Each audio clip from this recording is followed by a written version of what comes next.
Buenos días, hermanos, y dice la palabra de Dios en el Salmo 133. Qué bueno es y qué agradable que los hermanos convivan en armonía. Es como el buen perfume que resbala por la cabeza de Aarón y llega hasta su barba, hasta el borde de sus vestiduras. Es como el rocío del monte Hermón que cae sobre los montes de Sión. Allí el Señor ha decretado para su pueblo bendición y vida para siempre. Amén. Y buenos días, hermanos. Es un gozo estar con ustedes para poder escuchar la palabra de Dios. Así es que, hermanos, le damos la bienvenida y ponemos este culto en sus manos, Señor, para que pueda edificarnos y darnos palabra el día de hoy. Señor, te damos gracias porque estamos aquí ante ti, Señor, ante una iglesia, una comunidad de hermanos en amor fraternal a ti, Señor. Te pedimos que nos bendigas y nos des palabra el día de hoy, que se abra nuestro corazón y nuestra mente, Señor. Te pedimos por los hermanos que no han llegado o están por venir, Señor. Guíalos y apresura sus pasos, cuídalos. Tú sabes el motivo por qué no pudieron estar aquí, pero sabes que te llevan en tu corazón, Señor. Bendícelos y cuídalos en todo. Te lo pedimos en nombre de nuestro Señor Jesucristo. Amén. Al igual que dice el Salmo 135, alabado sea el nombre del Señor, que lo alaben todos sus siervos, los que sirven en el templo del Señor, los que están en los atrios de nuestro Dios. Alaben al Señor, porque Él es bueno. Canten salmos a su nombre por su bondad. El Señor eligió a Jacobo como su propiedad, hizo que Israel fuera su propio pueblo. Así es que, hermanos, alabemos con el corazón. Sigamos alabando.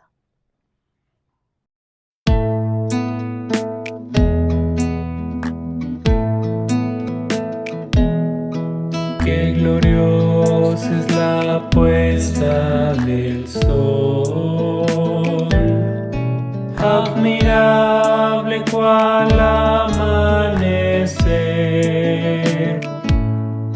pero es más grandioso y conmovedor el amor que me tiene el Señor. Maravilloso es cuando pienso que Dios me ama a mí. Maravilloso es cuando pienso que Dios me ama a mí.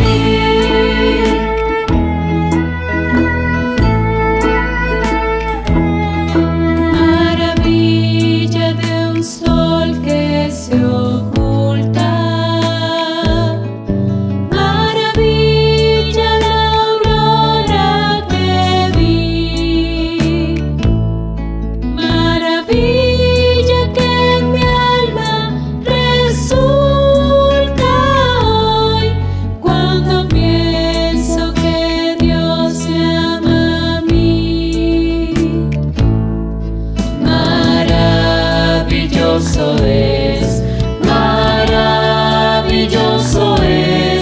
cuando pienso que Dios me ama a mí.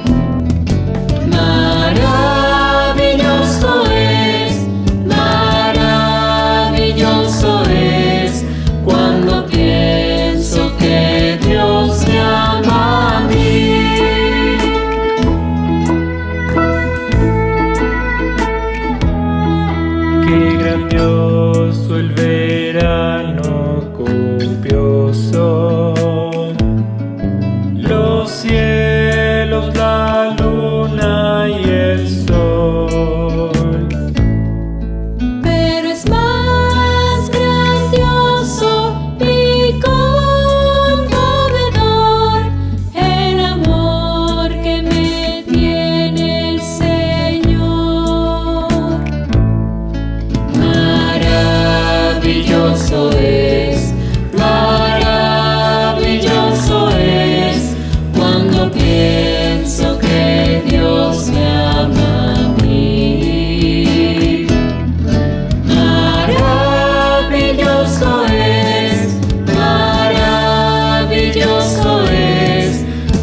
hermosas alabanzas que nos recuerdan lo hermoso que es nuestro Dios por amarnos a pesar de que somos pecadores y que día a día a veces no confiamos en Él, pero aquí estamos porque Él nos levanta y Él nos edifica, hermanos. Y dice la palabra de Dios en el Salmo 46.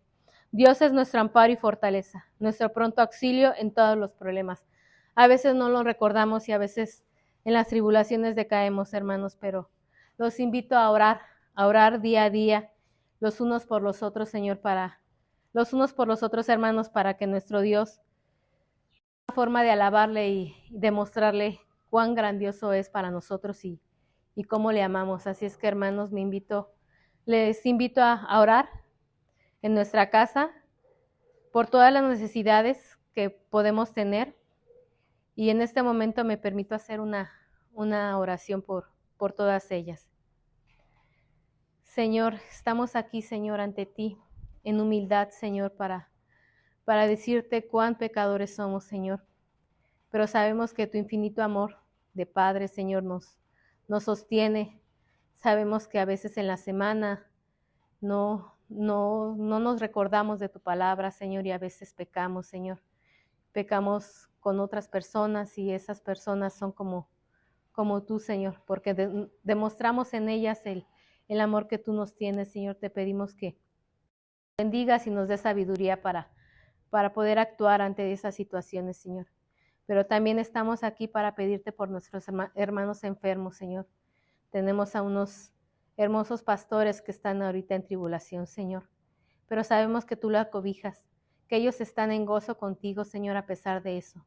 Y es una gran edificación y muestra que nos muestra a nosotros para poder seguir aquí, Señor. Te pedimos por ellos, los edifiques porque los restaures en salud, Señor. Los fortalezcas en esta tribulación, Señor. Pero también por todos nuestros hermanos enfermos que están aquí, Señor, que tienen falta, necesidad, que a veces su fe decaiga, Señor. Te pedimos que los bendigas y nos bendigas también a nosotros, Señor, para que en esta semana que está por venir, Señor, podamos ser cristianos, Señor, podamos demostrar a las demás personas cuán edificante eres, Señor, cuán amoroso eres a pesar de todos ellos, Señor. Confiamos en ti y ponemos nuestras vidas en tus manos, Señor, y te pedimos que nos bendigas. Te lo pedimos en nombre de nuestro Señor Jesucristo. Amén. Sigamos alabando, hermanos.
Amén.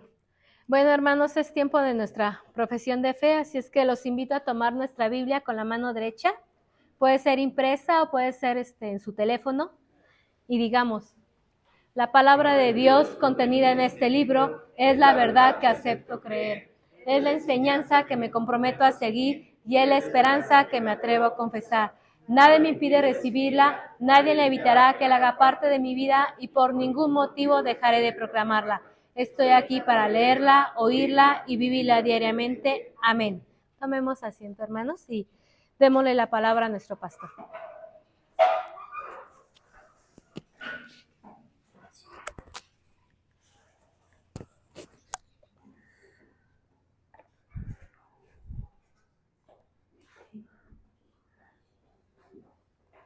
Qué hermoso y verdaderamente nos habla el Señor en las alabanzas, ¿verdad? Así que si está triste, si está deprimido, si está cansado, si está agobiado, piense en lo maravilloso es saber que tenemos un Dios que nos ama. Y no hay nada más maravilloso que eso. Y luego la otra circunstancia, ¿verdad? Aquí la voz congregacional, la voz de las mujeres, la voz de los hombres, haciendo una voz armoniosa. Siempre me ha llamado mucho la atención eso. Fíjense que cuando cantamos solo luego nos da pena, ¿verdad? Así como que dicen, ay, como que no canto bien. Pero en la alabanza congregacional, cuando las voces se suman, cuando las voces son más, automáticamente se afinan y se oye bonito. Porque eso es lo que le agrada a Dios, que le alabemos juntos. Y como todo va ligado, también lo que nos dice el Salmo 133:1. Mirad cuán bueno y cuán delicioso es habitar los hermanos juntos y en armonía. Y es que de eso se trata, mis hermanos, el amor y la hermandad en Jesús debe ser un rasgo distintivo de los cristianos. Debe ser una característica, hay una expresión que utilizan mucho los abogados que dice sine qua non. Es sine qua non, es en latín, que quiere decir sin la cual no. Sin la cual no. Así que tenemos que ser cristianos sine qua non. O sea, si de verdad somos cristianos, es el amor, es la amistad, una característica distintiva del ser cristiano. Así que pues vamos a ponernos en las manos de Dios. De eso trata el sermón de hoy. Sí, cuadro de honor 2 es la segunda parte de lo que empezamos la semana pasada. La semana pasada hacíamos énfasis en el perdón, en la reconciliación. Hoy vamos a hacer énfasis en el amor y en la restauración. Padre bendito, gracias Señor por permitirnos estar en este domingo, primer día de la semana, juntos, alabándote, adorándote, conociendo de tus maravillas, Padre bendito. Nos ponemos en tus manos para que nos bendigas, Padre, para que nos acompañes en esta semana que está iniciando, Padre bendito, iniciar la semana amándote, adorándote, dándote el lugar maravilloso que tú tienes, Padre bendito, que es el centro de nuestra vida, el centro de nuestra familia, de nuestra persona. Es algo maravilloso y escuchar y entender y comprender tu voluntad a través de tu palabra es un regalo que nos das cotidianamente. Gracias, Padre, por todo esto. Te pedimos hoy corazones, mentes, oídos sensibles, Padre bendito, para que esta tu palabra caiga en tierra fértil y que anide nuestro corazón y que podamos rendir fruto de a 30 o de a 100 por uno. Te damos gracias en el nombre de Cristo Jesús. Amén. Entonces, mis hermanos, decíamos, condición sine qua non, quiere decir, es una característica que habríamos de cuestionarnos muy seriamente si en verdad es Cristo el soberano de nuestra mente y nuestro corazón, si no es un rasgo distintivo de nosotros. Amor, la comprensión. Entonces sí habría que cuestionarse si Él es el que manda en nuestra mente y en nuestro corazón. El Señor sabía que sin un claro y evidente ante otros ojos, ante ojos ajenos, amor fraterno en su iglesia, el mundo no podría creer en Él. Por eso oró por la unidad nos dice Juan 17:11, Padre Santo, a los que me has dado, guárdalos en tu nombre para que sean uno, así como nosotros. Es decir, como Jesús y el Padre. Así que el Señor ruega al Padre que guarde a sus discípulos en unión, en un amor fraterno, como una sola familia. Jesucristo es y debe ser el eje de la vida individual de cada uno, pero también de la vida familiar y también de la vida congregacional, es decir, de la comunidad de fe, de la iglesia. El amor de hermanos en Cristo debe ser el motor que nos debe mover a la simpatía, a la compasión solidaria y a la empatía hacia los demás como parte de los frutos del Espíritu Santo. Así que si el Espíritu Santo está en nosotros, debe haber estos rasgos: simpatía, empatía y compasión solidaria. Y que todos los hermanos y hermanas se preocupen y se ocupen los unos a los otros, fíjense, sin distanciamientos y sin desavenencias. Nos dice 1 Corintios 12, 25 y 26, para que no haya desavenencias en el cuerpo, sino que los miembros todos se preocupen los unos por los otros, de manera que si un miembro padece, todos los miembros se duelen con él, y si un miembro recibe honra, todos los miembros se gozan. Así que, hermanos, somos liberados, somos libertos, se llamaba a aquellos esclavos que gozaban después de libertad. ¿Liberados de qué? Del mundo, por nuestro Salvador, el Señor Jesucristo en la cruz del Calvario, y por lo tanto liberados una vez y para siempre de la esclavitud del pecado. ¿Y para qué nos liberó? ¿Para qué nos quitó esas cadenas del pecado? ¿Para qué nos llama el Señor? Gálatas 5:13 nos dice, porque vosotros, hermanos, a libertad fuisteis llamados, solamente que no uséis la libertad como ocasión para la carne, sino servíos con amor los unos a los otros. O sea que nos liberó para servirnos, y si nos servimos es rasgo de amor. Y si tenemos compasión solidaria, es un amor que se debe de manifestar en acciones sin esperar absolutamente nada a cambio. De modo, dice la primera carta del apóstol Juan, el discípulo amado, aquel que se recargaba en el pecho del Señor, dice, de modo que si alguno dice que aman a Dios, pero odia a su hermano, es un mentiroso. Fíjense qué contundente. El que no ama a su hermano, a quien ha visto, no puede amar a Dios, a quien no ha visto. Dice primera de Juan 4:20. O sea, fíjense las exhortaciones que hay de amor, de solidaridad, de paz, de misericordia, de piedad, como rasgo distintivo de los cristianos. Y esta es la introducción. Apenas vamos a ver qué sucede con la parte 2 del cuadro de honor. Entonces, siguiendo la dinámica de la semana pasada, vamos a ver qué encontramos sobre estos hombres, y también menciona por ahí una mujer que no vamos a ver hoy, sino dentro de 8 días, que están en esa pasarela que hace Pablo, mencionándolos, quedando su nombre plasmado en la palabra de Dios, para que llegue a nuestros oídos y tengan enseñanza para nosotros. Así que vamos a ver los versículos que vamos a tratar hoy. Es hasta el 14, el 15 no me le hagan mucho caso, es hasta el 14, que dice, os saluda Epafras, el cual es uno de vosotros, siervo de Dios, y siempre rogando encarecidamente por vosotros en sus oraciones, para que estéis firmes, perfectos y completos en todo lo que Dios quiere, porque de él doy testimonio de que tiene gran solicitud por vosotros y por los que están en la Odisea y los que están en Hierápolis. Os saluda Lucas, el médico amado, y Demas.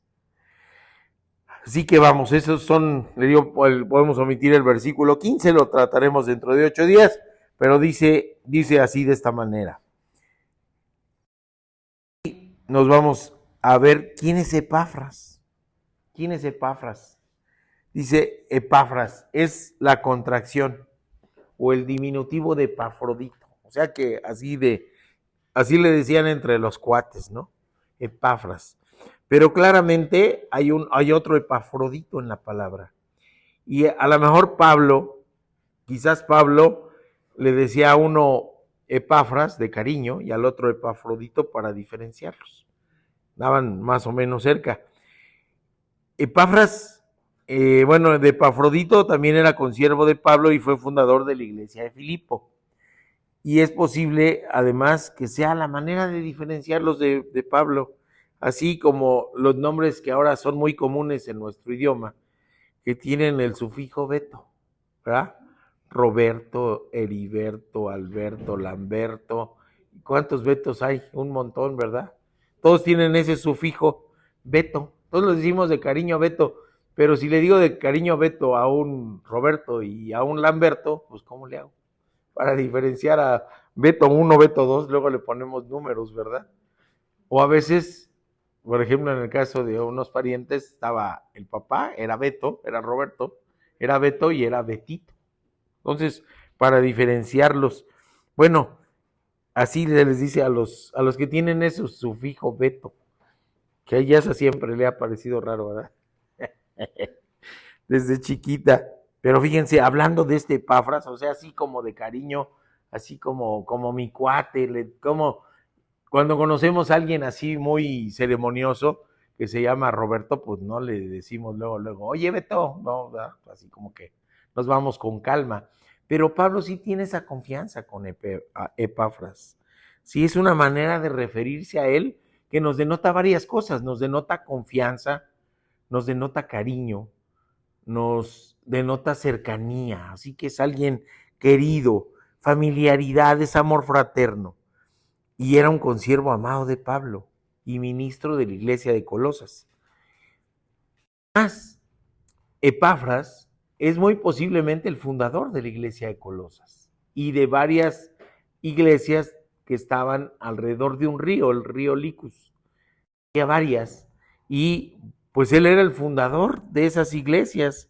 Y Pablo le llama en la carta a Filemón, en Filemón 23, capítulo único, dice, mi compañero de prisión. Fíjense qué familiaridad, mi compañero de prisión. Y no sabemos por qué era su compañero de prisión. Sabemos que era su compañero de prisión, porque así lo presenta Pablo, pero no sabemos por qué era su compañero de prisión. Bien pudo haber sido encarcelado también por su celo al Evangelio, por su fidelidad al Evangelio. ¿O qué creen? En un acto de amor enorme, probablemente él se hizo encarcelar voluntariamente para estar con Pablo. Fíjense, hay cosas que dice uno, lo más preciado es la libertad, ¿verdad? Conocí una chica que estuvo presa y tenía una lesión fea en su brazo y decía, ya finalmente no me interesa la lesión de mi brazo, lo que me interesaría sería la libertad. Así que qué amor se necesitaría como para que voluntariamente él dijera, quiero estar preso junto con Pablo. Así que le dice mi compañero de prisión. Pero además, fíjense, le reconoce Epafras a Pablo como su mentor, como alguien a quien le va a rendir cuentas, como alguien a quien le va a decir de los problemas de su congregación, de cómo va caminando la iglesia de Colosas. En la carta inicial, en la parte inicial de esta carta, en el primer capítulo, Pablo dice, Epafras me cuenta lo que está sucediendo en Colosas. Así que Epafras es su discípulo de Pablo y le reconoce como su pastor. Sí, es el pastor y fundador de varias iglesias, pero él a su vez tiene un pastor arriba de él. Y así que este modelo es bíblico. Así como la red de pastores Oreb, reconocemos todos que tenemos un pastor que nos mentorea, que nos enseña, que nos discipula, que es el pastor Gilberto. Y tenemos al pastor Oscar Blanco fundando iglesias, muchas iglesias, o al pastor Pablo Hernández en Honduras, en Haití, en Chiapas, fundando iglesias, ¿sí? Con la misma cantidad de años, a lo mejor de servicio al Señor que el pastor Gilberto, pero todos le reconocemos, como Epafras reconoce a Pablo, a pastor Gilberto como nuestro mentor. A él tenemos que rendirle cuentas primeramente a Dios y también a él. Fíjense qué interesante, qué difícil es ser un pastor sin una red y sin un mentor. Y hay muchos, desgraciadamente. Así que esa hermandad se expresa en hechos, se expresa de una manera concreta, es informar las circunstancias de su iglesia al apóstol. ¿Y qué creen que hace Pablo en respuesta al amor? Ahí va la carta, ahí va la respuesta. Epafras le dice, hay hermanos que se están desviando con ideas legalistas judías y hermanos que se están desviando con ideas gnósticas, incipientes. Todavía no nace el gnosticismo como corriente, pero ya están ahí pensando cosas raras sobre el evangelio. Y la respuesta de amor del mentor, del pastor, de pastores es, ahí va la carta, ahí va la carta. Y fíjense qué hermoso, porque todas esas enseñanzas pues nos llegan a nosotros también. Estamos batallando en estos tiempos como iglesia, no me refiero solamente a la iglesia local, sino a todos los cristianos del mundo, contra herejías. Entonces, pues ahí está la respuesta de Dios en su palabra. Ahí está la enseñanza a través de utilizar estos dos hombres y esta carta, Epafras. Luego nos vamos con Lucas. Lucas dice, Lucas, ¿qué creen? Es uno de los escritores más prolíficos del Nuevo Testamento, ¿sí? Entre Lucas y Pablo, más de la mitad del Nuevo Testamento escriben. ¿Y Lucas quién es? Fíjense, para que veamos que Dios no hace distingo de personas, ama a todos por igual. Lucas era gentil, es decir, no era judío, era prosélito, es decir, se había acercado a conocer de Jehová, acercándose al judaísmo, por eso empezó a conocer del Dios único y verdadero, pero después se convierte al cristianismo y lo abraza.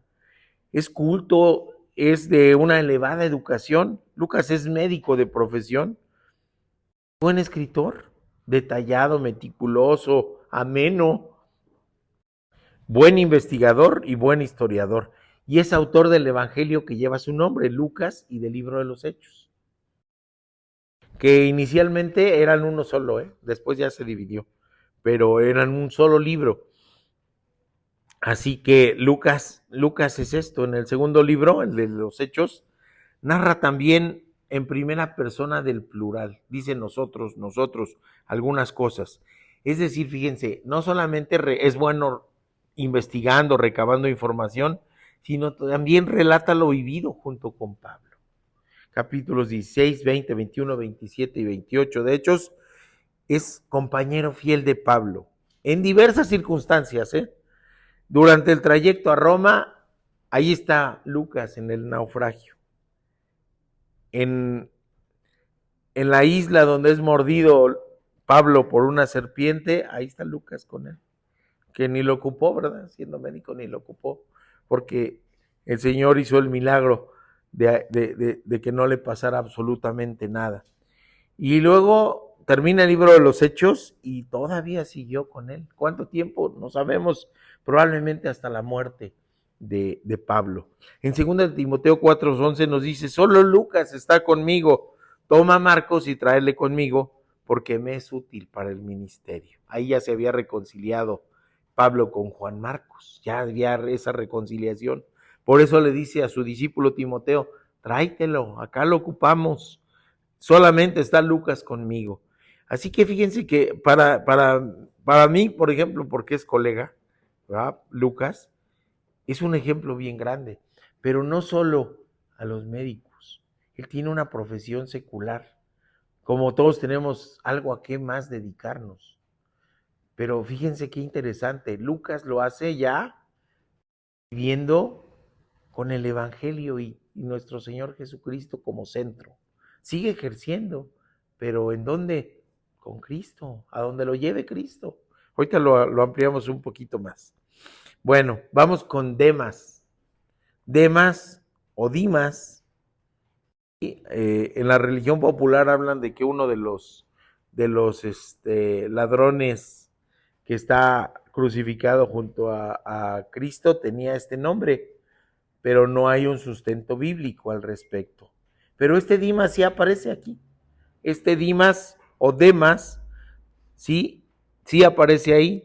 Y ese nombre quiere decir hombre del pueblo, o probablemente así llamado porque era muy popular.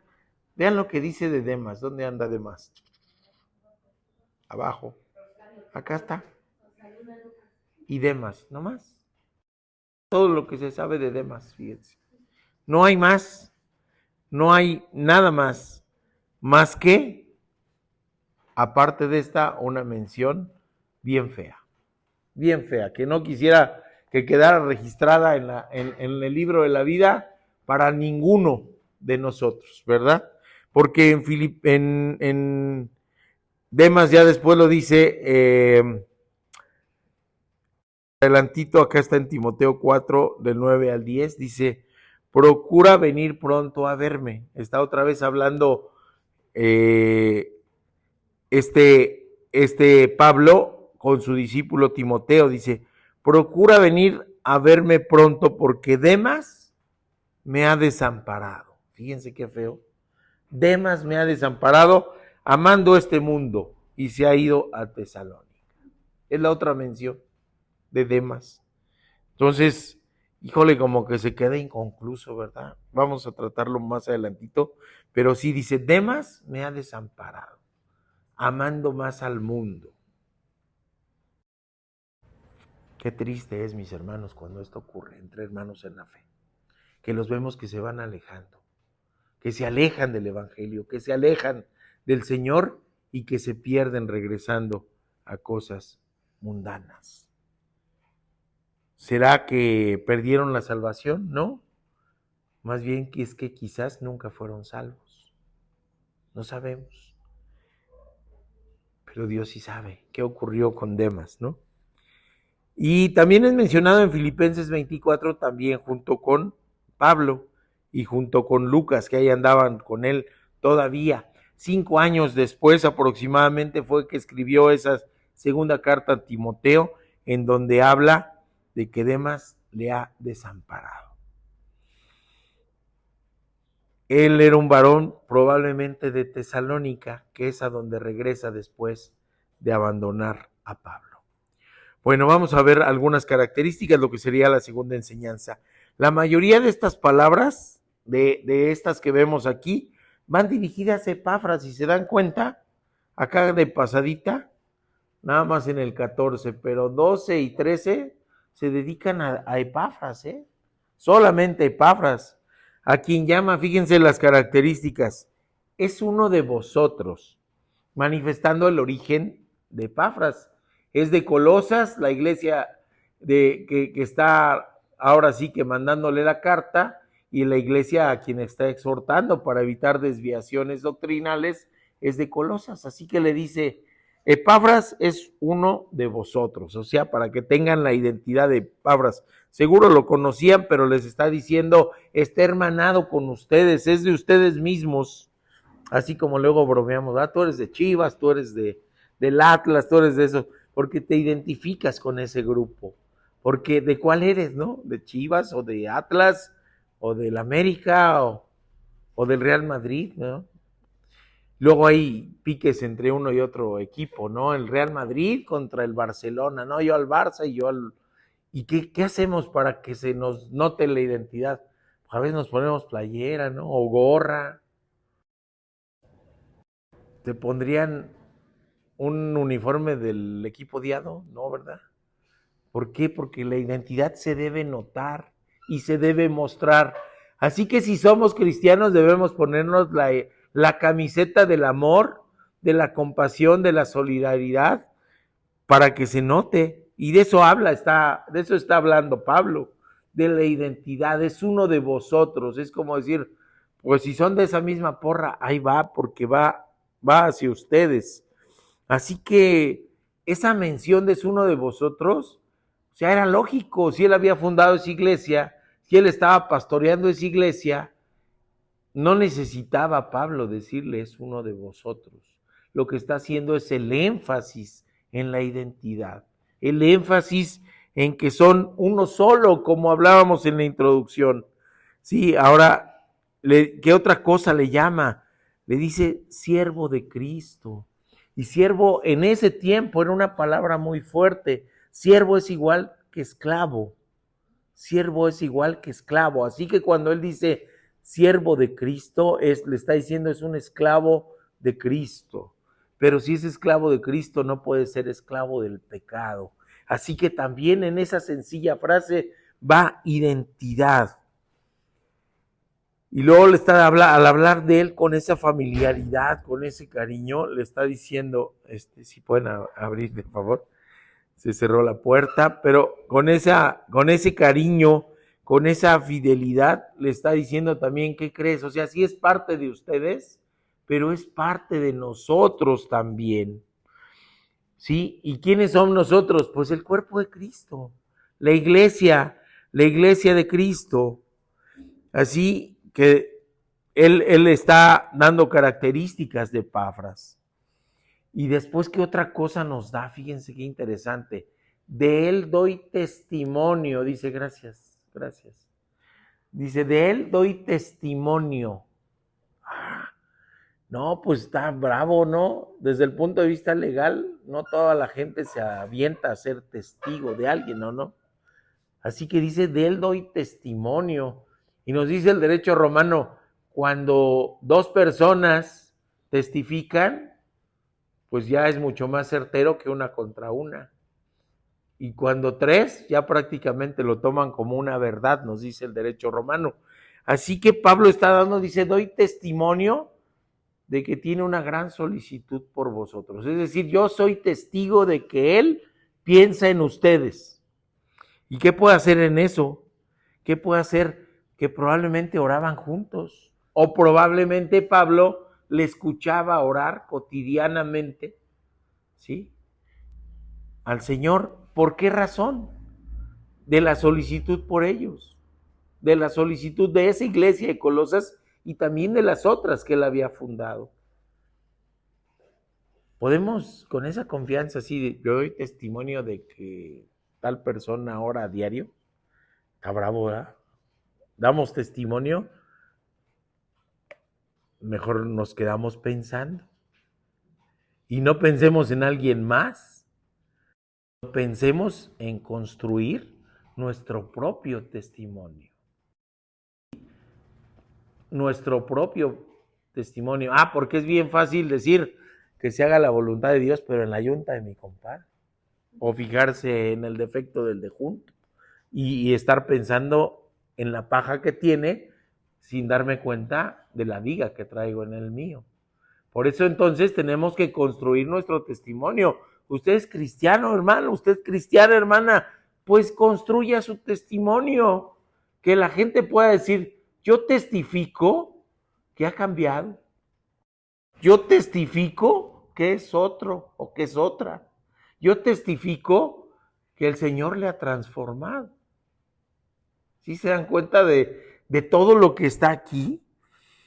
Entonces, pero Pablo sí dice de Epafras, yo doy testimonio. Quiere decir que ha sido evidente para él el amor de Epafras por los hermanos, porque no está orando para sí, no está orando para obtener cosas o para tener salud o mejoría. ¿Por quién está orando? Por los otros.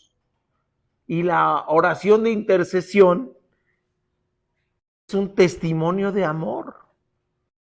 Orar por los otros a veces es sencillo, ¿verdad? Dice uno, le doy gracias a Dios por tu vida o por la vida de tal persona. Pero a veces no está tan sencillo.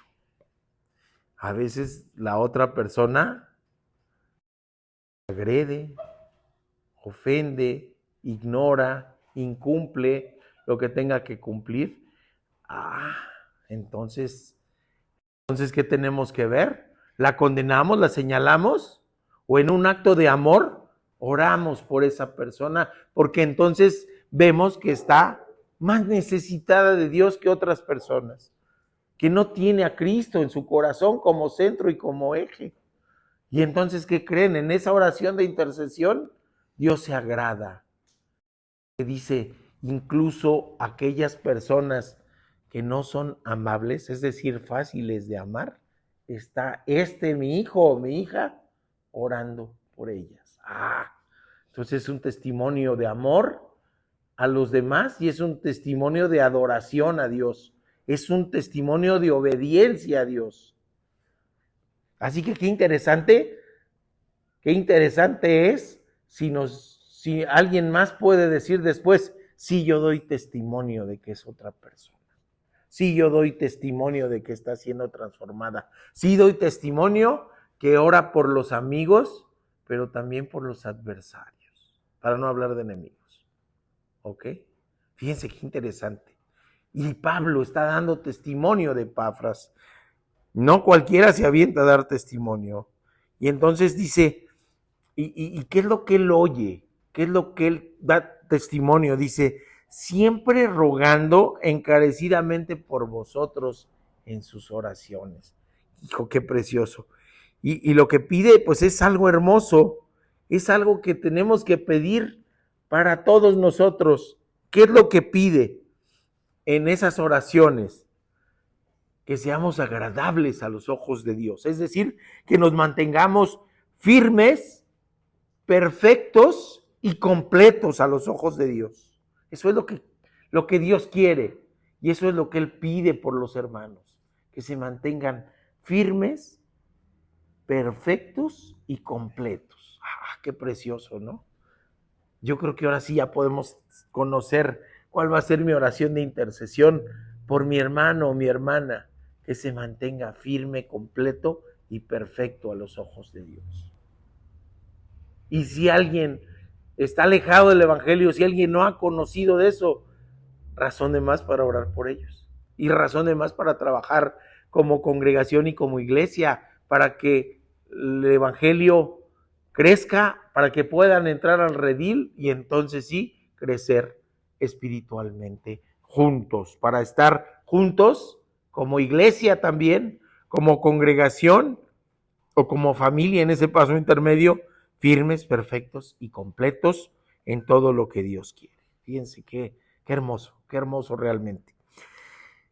Luego vemos las iglesias del valle del río Licus, que es afluente de un río mayor, que es el río Meandro, Laodicea. Laodicea, fíjense que está interesante la historia de Laodicea. Se llama así porque Antíoco II le cambió el nombre debido a su esposa Leodice, llamada antiguamente Diospolis, en honor a Zeus, capital de allá.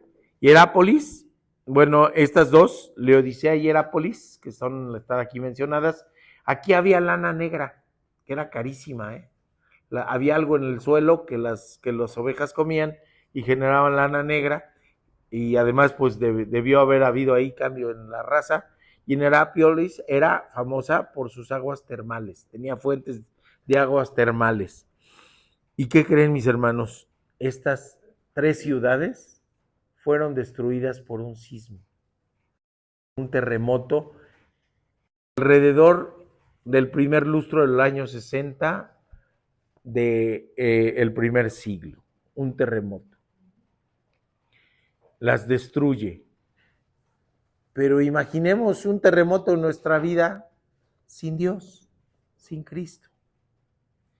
Cualquier terremoto que se les ocurra en su vida, sin Cristo, va a ser mucho peor. Así que seguramente los hermanos cristianos, discípulos de Pablo, discípulos de Epafras, fueron una luz en ese momento para que llegara hasta nuestros días esto. Es difícil pasar las pruebas sin el sustento de Dios. ¿En qué creen los que no creen? Hace unos días, creo que en Facebook me comentaba Caro que encontró una persona que decía, yo era cristiano, pero ahora soy agnóstico y estoy feliz. Sí, había renegado de su fe, como Demas había amado más al mundo. y a lo mejor su felicidad es transitoria, y a lo mejor nunca fue verdaderamente cristiano, ¿no?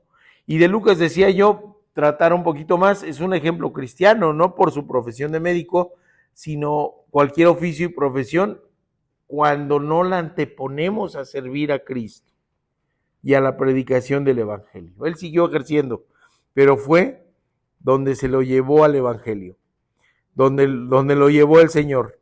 ¿Y a quién servía? Primeramente a los hermanos.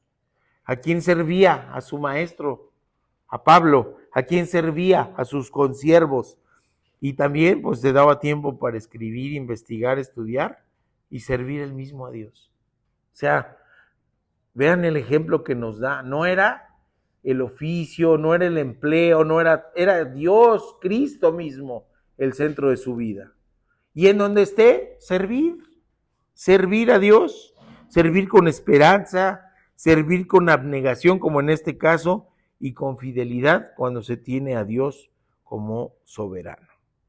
Y ahora, al igual que la otra semana, para no quedarnos con esta idea de Demas, no sabemos si fue cierto, ¿no? Pero ahí va el chisme, con esperanza, con deseos. No sabemos qué ocurrió con Demas. O sea, la última mención es que había abandonado a Pablo. Pero ¿qué creen? Demas también es un diminutivo de Demetrios o Demeter también. Es un diminutivo, entonces sí encontramos un Demetrio o un Demeter después. Me costó trabajo, lo mencionamos en la junta del martes, y me puse a investigar y no encontré nada, más que en un diccionario de griego. Ahí sí nos remitía de la palabra tal a la tal. Entonces, eso y que lo que mencionó el pastor Gilberto, que era posible que fuera el mismo personaje. Si así fue, qué belleza. Si así fue, qué ejemplo de restauración. Así que busqué en el diccionario Strong de hebreo y griego y lo que había comentado el Paz. Y entonces pude ver con ilusión si este discípulo que 5 años después de esta carta abandonó a Pablo, pudiera ser el mismo Demetrios al que se refería el discípulo amado Juan, ya anciano él. En la tercera carta de Juan, versículo 12, dice: todos dan testimonio de Demetrio, y aún la verdad misma, y también nosotros damos testimonio, y vosotros sabéis que nuestro testimonio es verdadero. Me quedo con la ilusión, no sé si sea el mismo, pero me quedo con la ilusión, con la esperanza, con el deseo, con las ganas de que Demas haya sido restaurado. Y que otro de los apóstoles, Juan, el más joven de los que sí anduvieron con el Señor, porque Pablo no anduvo en su vida terrenal, pero Juan sí, era el más jovencito, el más chiquito, por eso lo abrazaba el Señor, era así como su bebé, ¿verdad? Se recargaba en su pecho, en su regazo, porque era el más joven. Ya anciano, que hubiera escrito de alguien, otra vez la cuestión del testimonio. Dice, todos dan testimonio. Pues si en derecho romano 3 ya casi es verdad, cuando el testimonio es generalizado, pues es pleno, es verdadero. ¿Será que haya sido restaurado y que todos los que le ven, todos los que le oyen, todos los que están cotidianamente con él, todos los que ven cómo se conduce, todos los que ven cómo vive diariamente, dan testimonio de Demetrio y la verdad misma? ¿Y qué es la verdad? El Señor es la verdad. Dios es la verdad. Dice, y también nosotros, y vosotros sabéis que nuestro testimonio es verdadero. Me quedo con esa ilusión. No sé si sea el mismo, pero ¿saben qué? Dios sí lo sabe. Dios sí sabe si fue restaurada la fe, su integración a la comunidad de fe y su andar en la vida tomado de la mano de Cristo. Él sí lo sabe. Entonces, bueno, es hermoso esto, y Dios quiera que sí sea el mismo, que el mismo Dimas en diminutivo haya crecido tanto espiritualmente que ya no sea Betito, sino don Roberto, ¿verdad? Demeter, que espiritualmente haya alcanzado un desarrollo pleno. Así que nos quedamos con la ilusión, y solo Dios sabe la certeza de las cosas, pero en su palabra, ¿qué podemos encontrar? Esperanza, restauración. Así que si nosotros mismos estamos rotos, si nosotros mismos nos sentimos demas porque hemos fallado, ¿qué creen? Dios nos restauró, nos va a dar restauración, nos va a tomar nuevamente si somos vasos rotos y nos va a volver a hacer. Y nos va a hacer mejores que como éramos antes. Y nos va a dar la posibilidad de crecer espiritualmente y que nuestro andar en la vida, tomados de la mano de Cristo, pueda ser testimonio para todos los que nos vean. Al resumen y a los desafíos, mis hermanos.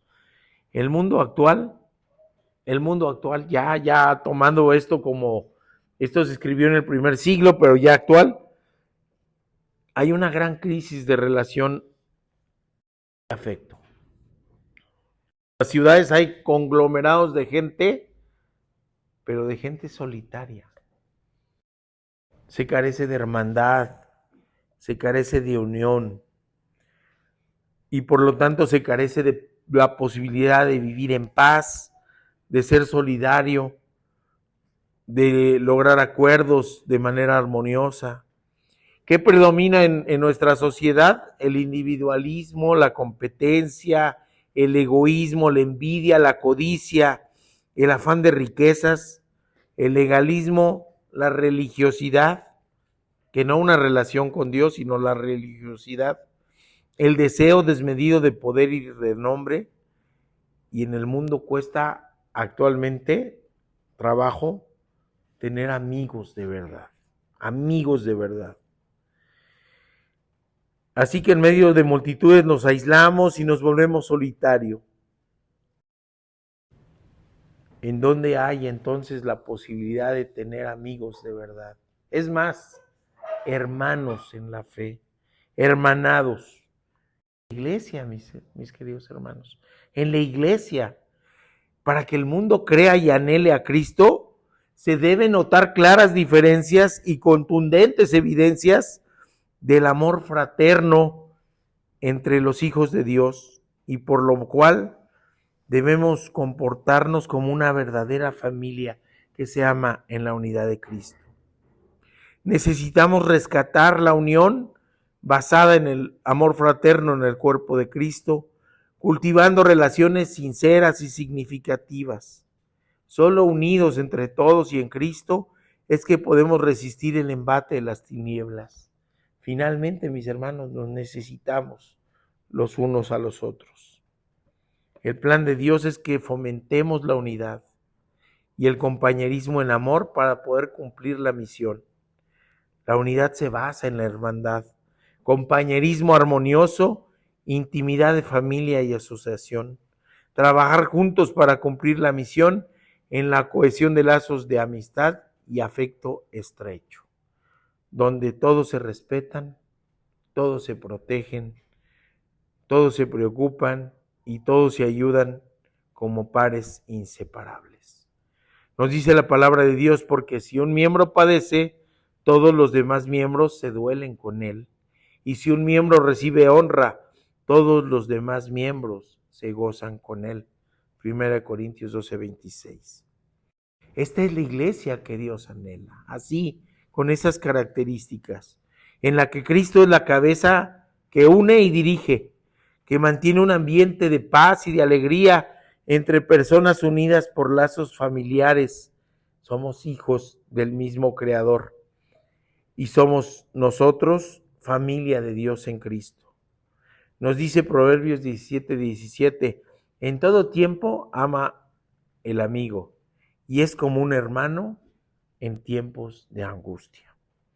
Nuestro trabajo juntos, mis hermanos, debe ser continuo enriquecimiento recíproco, un crecimiento espiritual sobre la base del amor, porque Dios reina en nuestros corazones. La vida cristiana es primeramente comunión con Dios, Y comunión quiere decir tener cosas en común con Dios. Y luego amor entre hermanos. Y esto nos permite pertenencia al Padre e identificación con Cristo. Ese es el reto, mis hermanos. Está grande. Es grande el reto.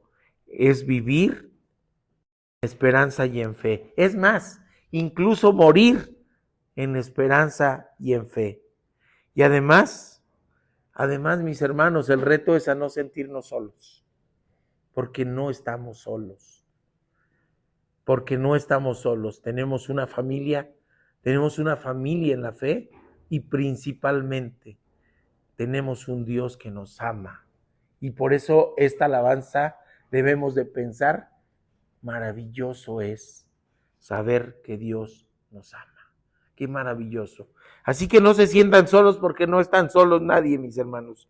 Hay una iglesia que ama, hay una iglesia que abraza, hay una iglesia que recibe, hay una iglesia que se goza junta y también que puede sufrir junta, ¿por qué no? Y principalmente una iglesia cristocéntrica, es decir, donde Cristo es el centro. Una iglesia como la concibió el Señor en su mente y en su corazón. El reto es, mis hermanos, ser o convertirnos en esa iglesia que Jesús soñó. Así que, mis hermanos, termino con el mismo versículo, pero ahora tengamos un sentido mayor a lo que nos quiere decir. Mirad cuán bueno y cuán delicioso es habitar los hermanos juntos y en armonía. Salmo 133:1. Padre bendito, te damos gracias, Señor, por tu palabra. Te damos gracias porque nos enseñas, nos exhortas, nos reprendes, nos invitas. Y te damos gracias por tanto y tanto amor, Padre bendito. Gracias por todo aquello que nos das. Gracias porque diste la vida en la cruz y no nos pides nada que tú no hayas hecho antes por nosotros, Padre bendito. Te damos gracias por ello en el nombre de Cristo Jesús. Amén.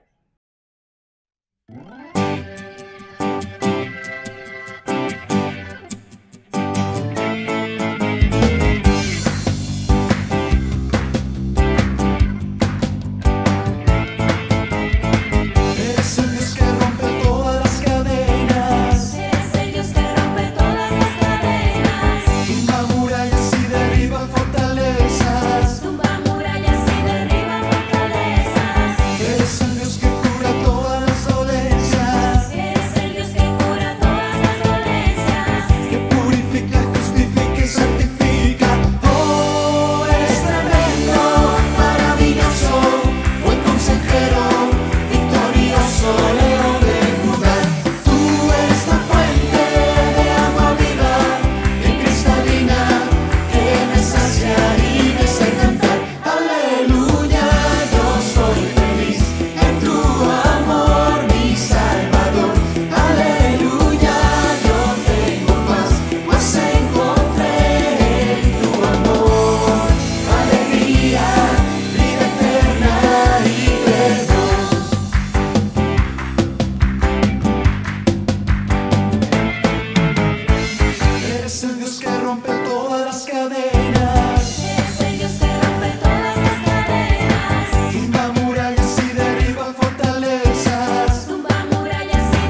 verdadera, la vida verdadera.